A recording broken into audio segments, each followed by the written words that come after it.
नमस्कार साथियों। आज से हम लोग इतिहास के सीरीज को शुरू कर रहे हैं। यह जो सीरीज है यह बीपीएससी, बीएसएससी, एईडीओ, एसटीईटी, टीआरई समेत सभी प्रतियोगी परीक्षाओं के लिए महत्वपूर्ण होगा। और इस सीरीज के साथ साथ हम लोग इसका क्वेश्चन आंसर भी करेंगे। एक लेक्चर इसका कंप्लीट करेंगे और उसके बाद इसका क्वेश्चन आंसर भी हम लोग करेंगे। तो चलिए शुरू करते हैं। सबसे पहले आज हम लोग शुरू करते हैं प्राचीन इतिहास से। तो इतिहास को समझने से पहले हमें दो टर्म समझना बहुत जरूरी है। एक तो है ईसवी और एक है ईसवी पूर्व। अगर ये दो टर्म समझ में नहीं आएगा तो बार बार कंफ्यूज होते रहोगे कि कहीं पे 150 ईस्वी लिखा हुआ है, कहीं पे 150 ईस्वी पूर्व लिखा हुआ है, तो इसका मतलब क्या हुआ। तो देखिए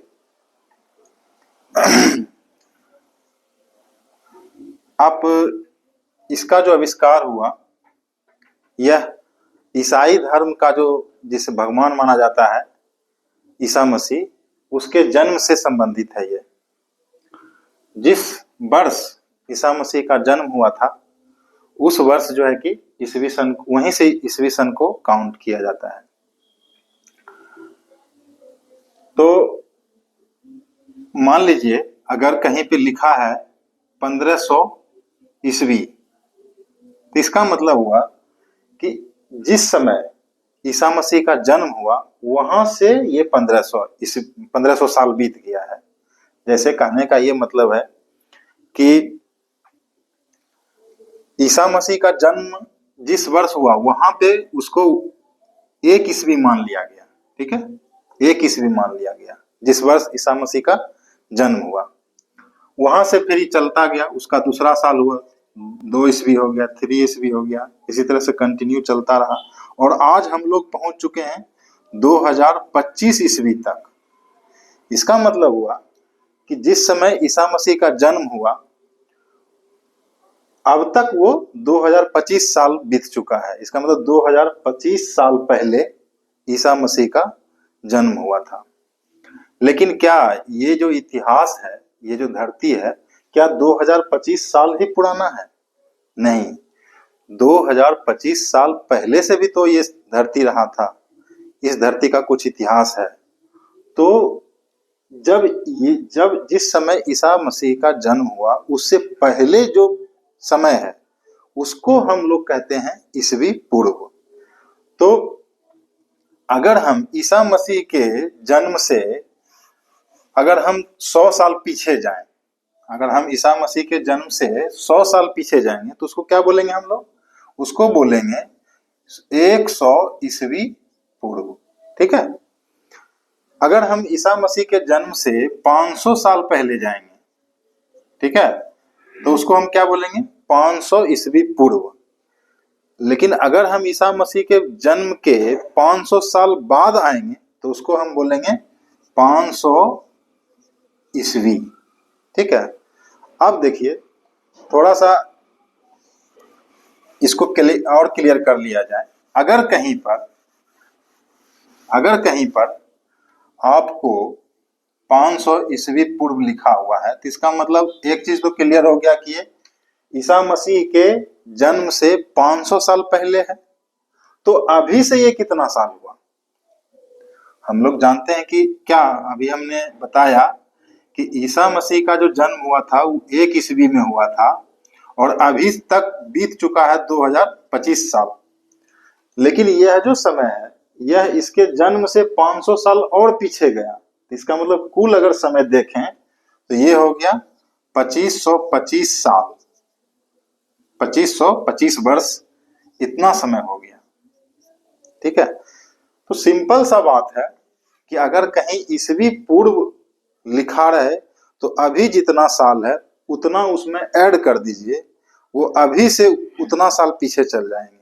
जैसे अगर 2000 ईस्वी पूर्व रहेगा तो इसका मतलब ये कब की समय की बात कर रहा है? 2000 साल तो ये ईसा मसीह के जन्म से पहले है। लेकिन 2025 ईसा मसीह के बाद भी बीत चुका है, यानी अभी से ये 4025 साल पहले की बात कर रहा है। ठीक है, ये चीज क्लियर हो गया। अब हम लोग चलते हैं इतिहास पर।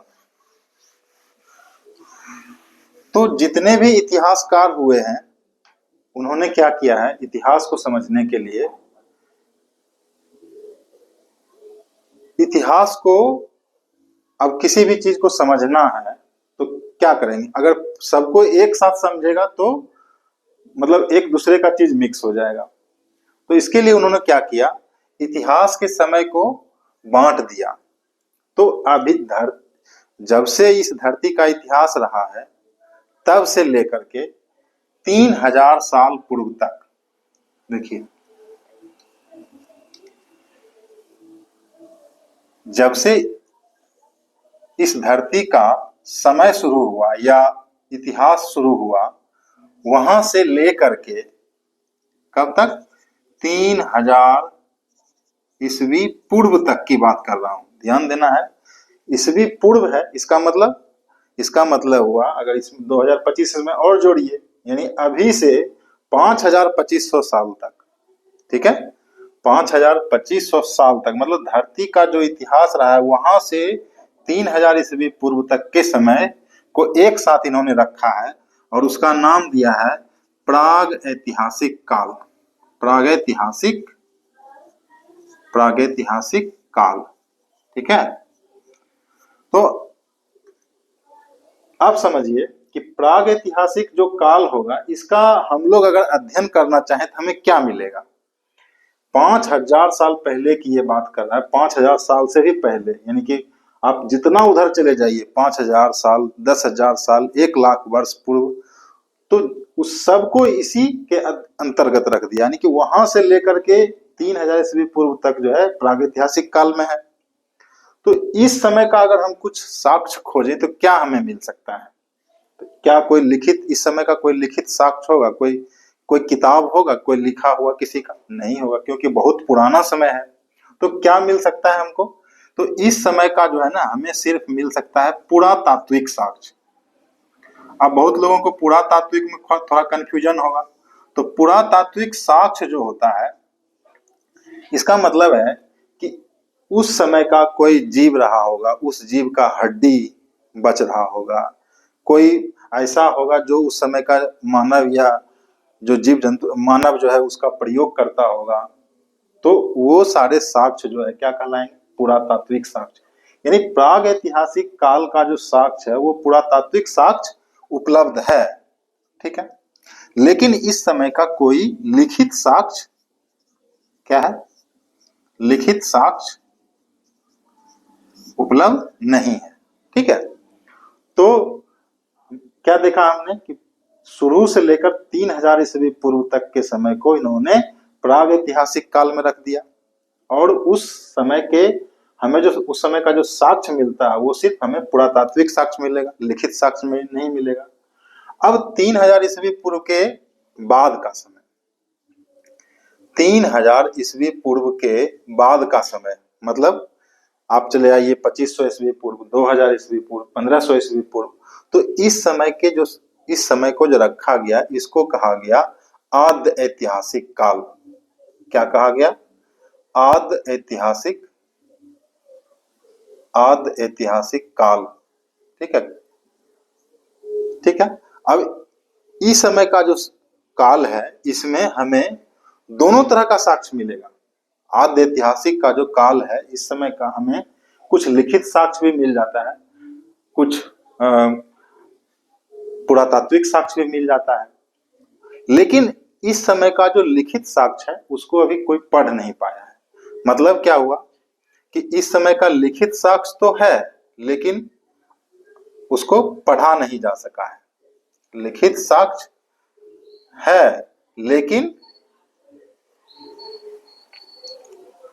अपठनीय है। ठीक है, और पुरातात्विक साक्ष्य तो मिलेगा ही। जब इसका पुरातात्विक साक्ष्य मिल रहा है तो इसका भी पुरातात्विक साक्ष्य मिलेगा ही। ठीक है। और इधर आ जाइए। अब आप गुप्त वंश पढ़ते हैं, अशोक का काल पढ़ते हैं, और इधर जितना भी अभी हम लोग मध्यकालीन भारत पढ़ते हैं, ये सारा आ जाता है ऐतिहासिक काल। ठीक है, उसको सबको हम लोग रख देते हैं ऐतिहासिक काल। तो इतिहास को, पूरे इतिहास को 3 पार्ट में इन्होंने तोड़ा है। जो इतिहासकार है, प्राग ऐतिहासिक का, शुरू से 3000 तक, 3000 ईस्वी पूर्व तक के काल को रखा है इसमें। इसमें पुरातात्विक साक्ष्य मिलता है लेकिन लिखित साक्ष्य नहीं मिलता है। 3000 के आस बाद वाला को आद्य ऐतिहासिक काल में रखा है। इसका लिखित साक्ष्य तो है लेकिन उसको पढ़ा नहीं जा सका है, और पुरातात्विक साक्ष्य तो है। आद्य ऐतिहासिक काल का जो पीरियड है, जो समय है, वो बुद्ध, गुप्त, और कहने का मतलब है कि आप इधर चले आइए, अशोक, हर्षवर्धन, इस सब का जो काल है, मध्यकालीन भारत, वो ऐतिहासिक काल है। इसका भी आपको लिखित साक्ष्य भी मिलेगा, क्योंकि तो रिसेंट का है, लिखित भी मिलेगा और पढ़ा भी जा सका है। मतलब इसको इसमें क्या लिखा हुआ है, किस भाषा में क्या जानकारी है, उसको समझा भी जा चुका है, और पुरातात्विक, मतलब दोनों तरह का मिला है। ठीक है। तो अभी जो हम लोग बात करेंगे, अभी सबसे पहले इस वाले का बात करेंगे, यानी प्राग ऐतिहासिक का। प्राग ऐतिहासिक काल में जो था ना, जो मनुष्य था वो पत्थरों का प्रयोग करता था, तो इसीलिए इस पीरियड को पाषाण काल भी कहा गया है। इसको क्या कहा गया? पाषाण काल भी कहा गया। ठीक है, इसको मिटाते हैं।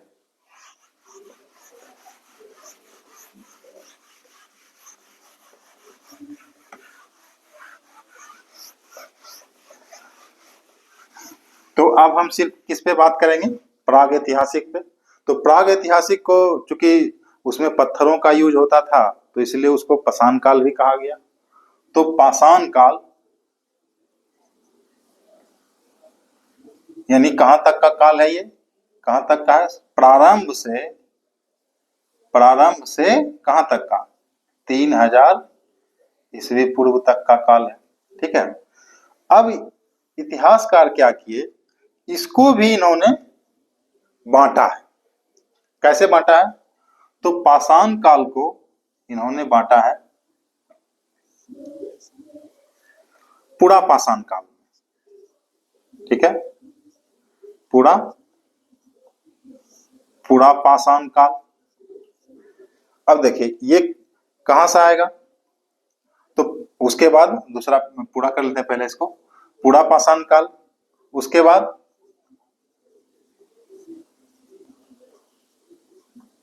मध्य पाषाण काल और नव पाषाण काल। ठीक है।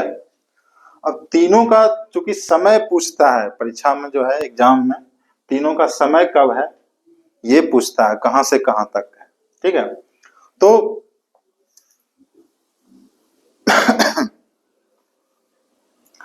तो इसका जो निर्धारण है, प्रारंभ से, शुरू से लेकर के 10,000 ईस्वी पूर्व तक का है। पूरा पाषाण काल को कहां तक रखा है? प्रारंभ से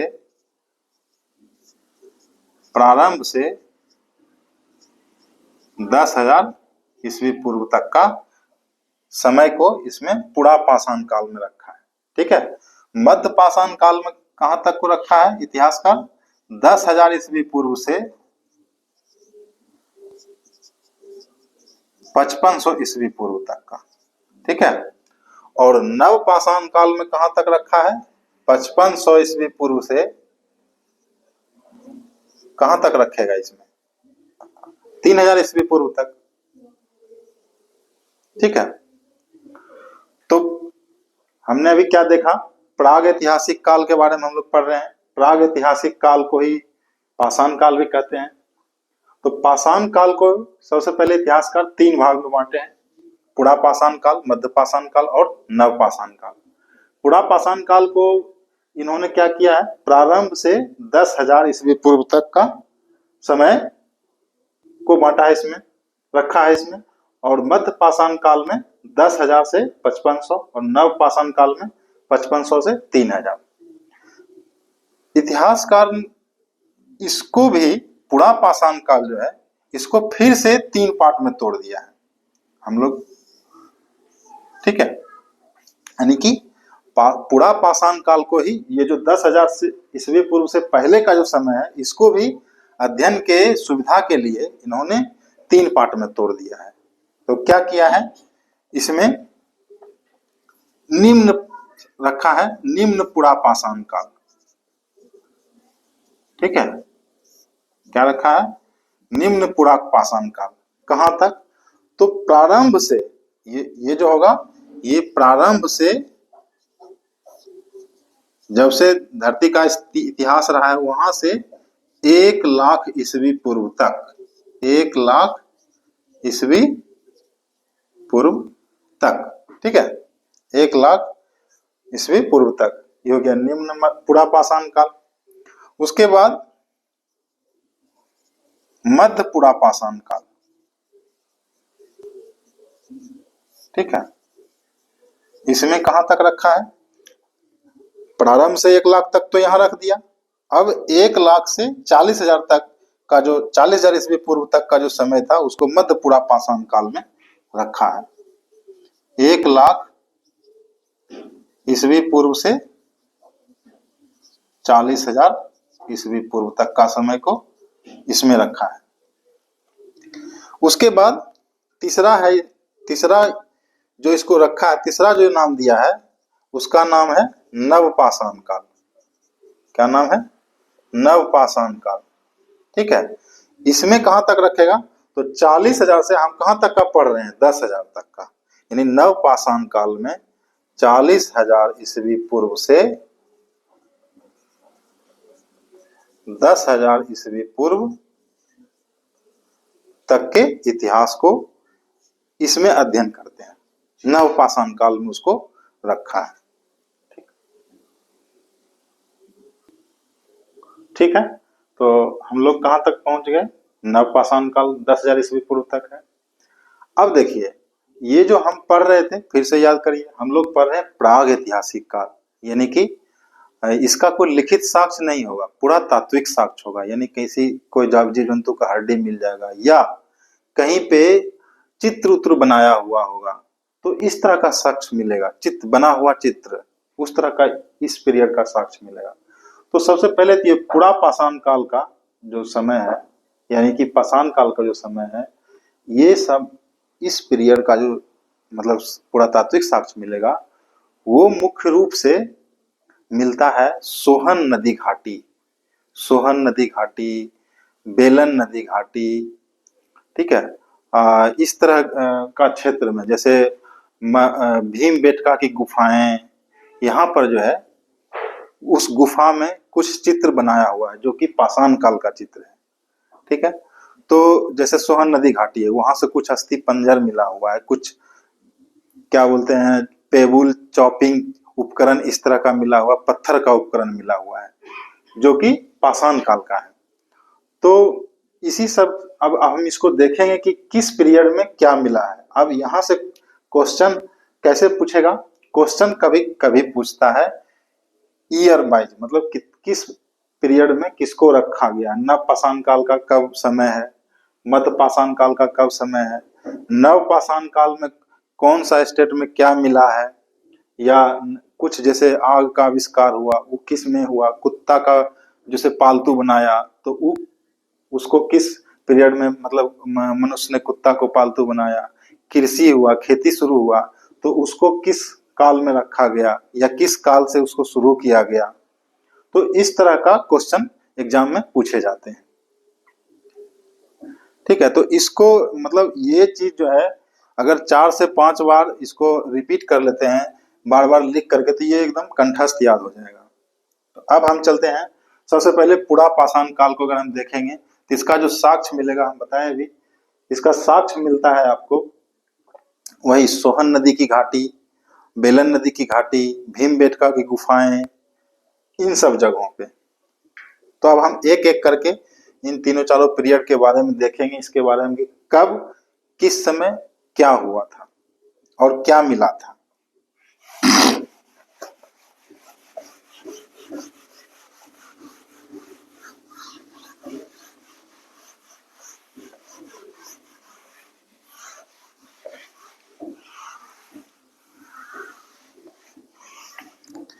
तो देखिए, सबसे पहले हम बात करते हैं पुरा पाषाण काल की। पुरा पाषाण काल, इसको 3 पार्ट में बांटा गया था, याद करिए। पुरा पाषाण काल को बांटा गया था उच्च पुरा पाषाण काल, मध्य पुरा पाषाण काल और नव में। ठीक है, इसका पीरियड कहाँ था? प्रारंभ से 1 लाख तक, 1 लाख ईस्वी पूर्व तक। उसी तरह से इसका था 1 लाख से 40,000 ईस्वी पूर्व तक। और इसका था नव पाषाण काल का 40,000 से 10,000 तक, 10,000 ईस्वी पूर्व तक। तो देखिए, पुरा पाषाण काल का जो कहाँ मिलता है साक्ष्य, अभी हम बताए थे। इसका जो साक्ष्य मिलेगा वो सोहन नदी, बेलन नदी की घाटी और मुख्य रूप से भीमबेटका की गुफाएं। तो इसमें से सबसे पहला है ये, इसमें देखते हैं उच्च पुरा पाषाण काल। उच्च पुरा पाषाण काल, उच्च पुरा पाषाण काल प्रारंभ से 1 लाख ईस्वी पूर्व तक के समय को मिलता है, मतलब माना जाता है। और इसका जो साक्ष्य है सबसे पहले मिला था सोहन नदी घाटी। अब ये सोहन नदी घाटी कहाँ है, थोड़ा सा इसको आइडिया ले लेते हैं। हमारा ये भारत है,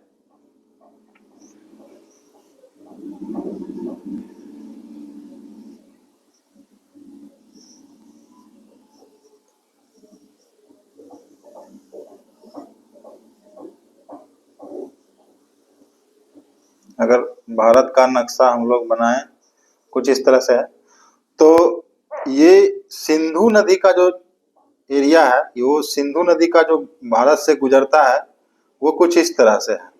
ठीक है, ये इधर पाकिस्तान पड़ता है और यहीं पाकिस्तान में ही सोहन नदी हुआ करता था। ये है सोहन नदी, मतलब ये क्षेत्र है, यानी पाकिस्तान का पंजाब, ये इलाका है पाकिस्तान का पंजाब का इलाका है ये वाला, और ये भारत के पंजाब का इलाका है। तो इसी सिंधु का ही छोटा सहायक नदी था सोहन नदी।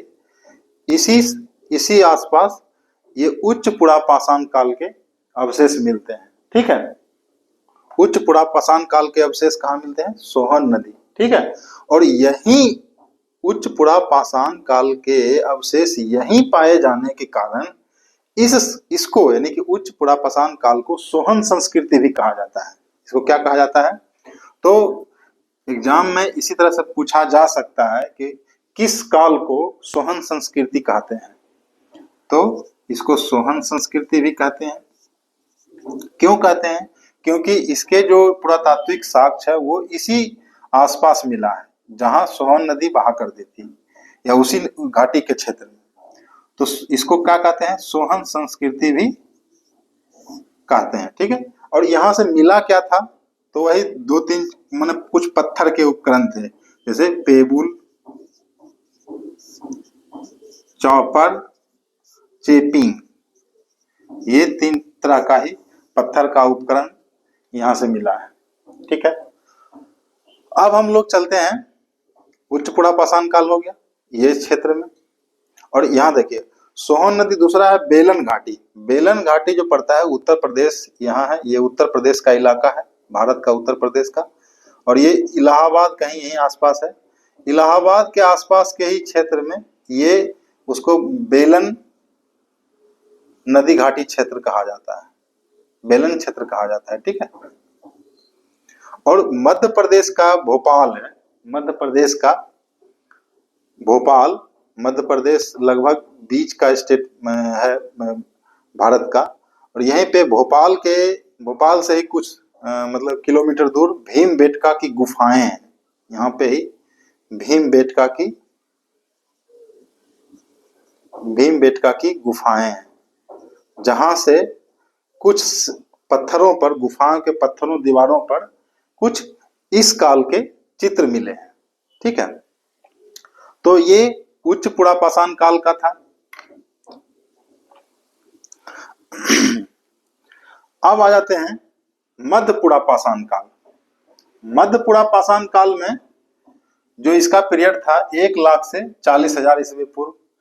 तो ये कहाँ मिलेगा? ये भी लगभग इसी क्षेत्र में मिलेगा जब आदमी जहां रहता था उसके बाद का समय है, तो उसी क्षेत्र के आसपास मिलेगा। तो मध्य पुरापाषाण काल में क्या हुआ, अंतर यही था कि ये जो पेबुल, चापर और चेपिंग जो थे, ये जो पत्थर थे, ये कैसे पत्थर हुआ करते थे? ये नदी में, आप लोगों ने मतलब कभी वीडियो में देखे होंगे या कहीं अगर नदी में गए होंगे, नदी में देखे होंगे, नदी में बहते हुए कुछ पत्थर होते हैं, वो पत्थर जो है ना, बार बार मतलब लगातार बहाव के कारण कुछ कटता रहता है।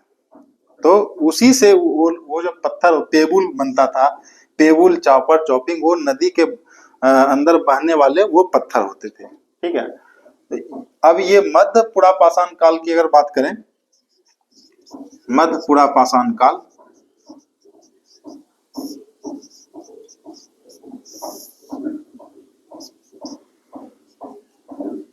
जिसका कि समय है 1,00,000 से 40,000 ईस्वी पूर्व। तो इस समय क्या हुआ था, सारा कुछ वही है, लेकिन ये जो इस पत्थर का जो उपकरण था, इसके जगह पे क्वार्टजाइट के पत्थरों के उपकरण मिले हैं। क्वार्टजाइट पत्थरों के उपकरण मिले हैं। ठीक है, तो मध्य पुरापाषाण काल में एक यही अंतर है। उसके बाद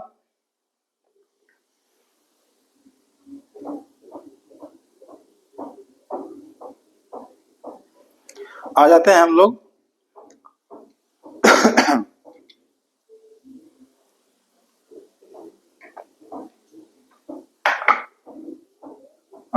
थोड़ा सा यहाँ पे मिस्टेक हुआ है। ये हम लोग पुरापाषाण जब पढ़ रहे थे तो हम लोगों ने उसमें पढ़ा था, ये निम्न पुरा का, इसका जो डिवीजन किया गया है वो निम्न पुरापाषाण है, मध्य पुरापाषाण है और उच्च पुरापाषाण है, यही था। तो हम लोग यहाँ से चल रहे थे निम्न पुरापाषाण काल। तो ये जो हम लोगों ने पढ़ा है, ये सारा सोहन संस्कृति, ये जो विशेषताएं हैं, ये निम्न पुरापाषाण काल की है। ठीक है, इसको थोड़ा करेक्ट कर लीजिएगा। निम्न पुरापाषाण काल की ये सारी विशेषताएं, यानी कि निम्न पुरापाषाण काल की जो समय रहा है वो प्रारंभ से 1,00,000 ईस्वी पूर्व तक रहा है, और इसका जो क्षेत्र है वो सोहन संस्कृति मतलब सोहन नदी की घाटी का क्षेत्र है। और इसी समय पेबुल, चॉपर, चेपिंग, इस तरह के उपकरण मिले हैं, पत्थर के उपकरण। मध्य पुरापाषाण काल में क्या हुआ है कि यही सारा वो था, लेकिन उपकरण इसी तरह के मिलते थे, लेकिन ये क्वार्टजाइट पत्थरों का उपयोग होने लगा था। ठीक है, अब हम लोग आते हैं उच्च पुरापाषाण काल में। इसको एक बार थोड़ा यहाँ पे मिस्टेक हुआ है, इसको थोड़ा करेक्ट कर लीजिए।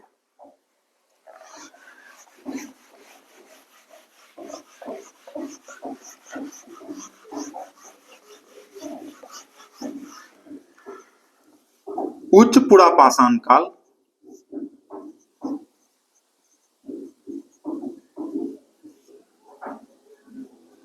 इसका पीरियड कहां तक रहा है? 40,000 से 10,000 ईस्वी पूर्व तक। ठीक है, उच्च पुरापाषाण काल जिसका पीरियड रहा है 40,000 ईस्वी पूर्व से 10,000 ईस्वी पूर्व तक। इस समय क्या थे? इस समय उपकरण तो पत्थर के ही थे, क्योंकि पुरापाषाण काल का पीरियड है, तो सिंपल सी बात है कि उपकरण तो पत्थर के ही मिलेंगे। लेकिन उपकरण जो है, अधिकांश उपकरण जो थे, अधिकांश पत्थर के जो उपकरण थे वो ब्लेड के आकार का मतलब पाया गया है, ब्लेड के आकार का। ठीक है, तो इसकी एक क्वालिटी, एक विशेषता है इस काल की कि उच्च पुरा पाषाण काल में जो भी उपकरण मिले हैं पत्थर के, उनका जो शेप रहा है वो किस तरह के ब्लेड के आकार का रहा है। ठीक है, तो यहाँ तक हम लोगों ने क्या पढ़ा, पुरा पाषाण काल का जो भी डिवीजन था उसकी क्या विशेषताएं थी, वो कहाँ पाया गया और किस तरह के उपकरण मिले, उसको हम लोगों ने देखा। इसके बाद याद करिए हम लोग पुरा पाषाण काल, उसके बाद था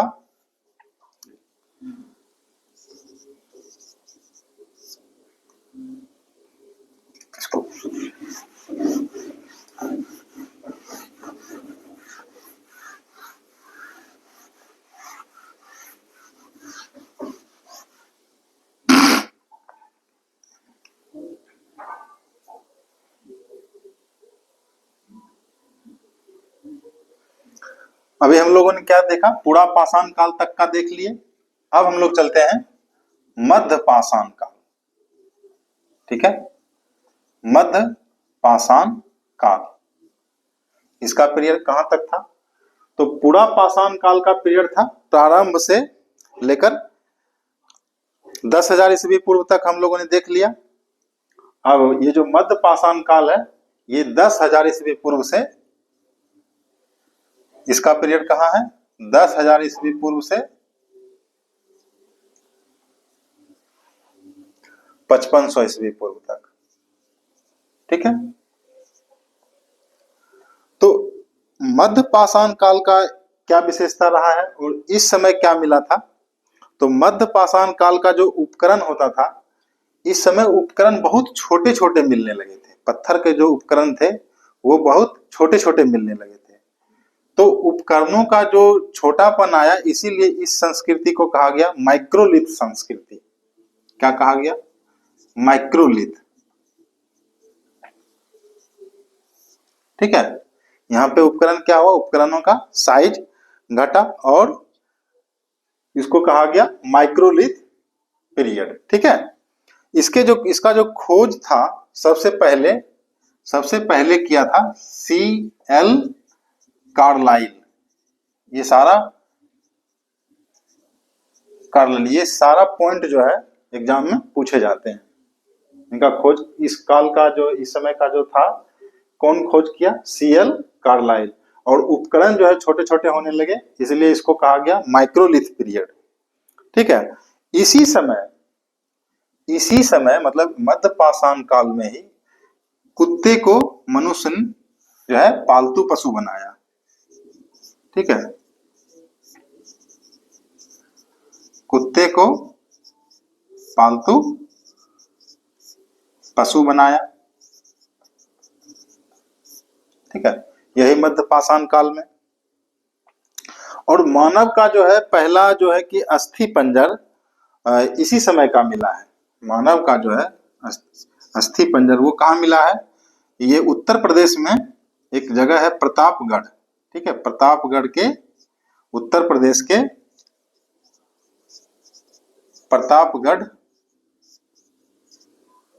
के सराय नाहर राय। ठीक है, ये एक जगह है सराय नाहर राय। यहां से जो है क्या मिला है, मानव का अस्थि पंजर मिला है। ठीक है, ये मध्य पाषाण काल में है। तो मध्य पाषाण काल की क्या विशेषता हो गई, माइक्रोलिथ इस पीरियड को कहा गया। इसका खोज C.L. कार्लाइल, और इस समय कुत्ते को पालतू पशु बनाया गया मनुष्य द्वारा। और इसमें जो है कि मनुष्य का जो अस्थि पंजर मिला है वो कहाँ मिला है, प्रतापगढ़, यूपी के प्रतापगढ़ के सराय नाहर राय से मानव का अस्थि पंजर मिला है। ठीक है, इसी समय एक और विशेषता है इस समय की, कि इस समय जो है पहली बार विश्व का, अगर पूछा जाता है कभी कभी मतलब एग्जाम में कि विश्व का सर्वप्रथम वृक्षारोपण कब हुआ, तो वो इसी पीरियड में हुआ। ठीक है, तो सबसे पहला यानी कि सबसे प्रथम वृक्षारोपण, ठीक है, इसी पीरियड का मिलता है। देखिए, सबसे प्रथम वृक्षारोपण का जो उदाहरण है वो इसी पीरियड का मिलता है। और ये कहाँ मिलता है? तो ये मिलता है आपका राजस्थान में। ठीक है, ये सारा पूछता है, ये सारा पूछा हुआ पॉइंट है।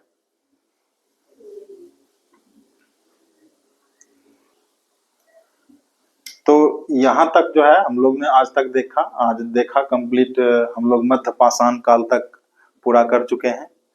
इससे आगे का जो पार्ट है अब बच गया हमारा नव पाषाण काल, जोड़वे संस्कृति, आहार, बनास, ताम्र पाषाणिक संस्कृति। उसको हम अगले लेक्चर में देख लेंगे। उस साथ ही साथ उसमें कुछ अगर क्वेश्चंस होगा तो हम लोग क्वेश्चन भी करेंगे। उसका अगला जो सीरीज होगा पूरा इस पे सिर्फ क्वेश्चन लेकर के आएंगे। तो धन्यवाद।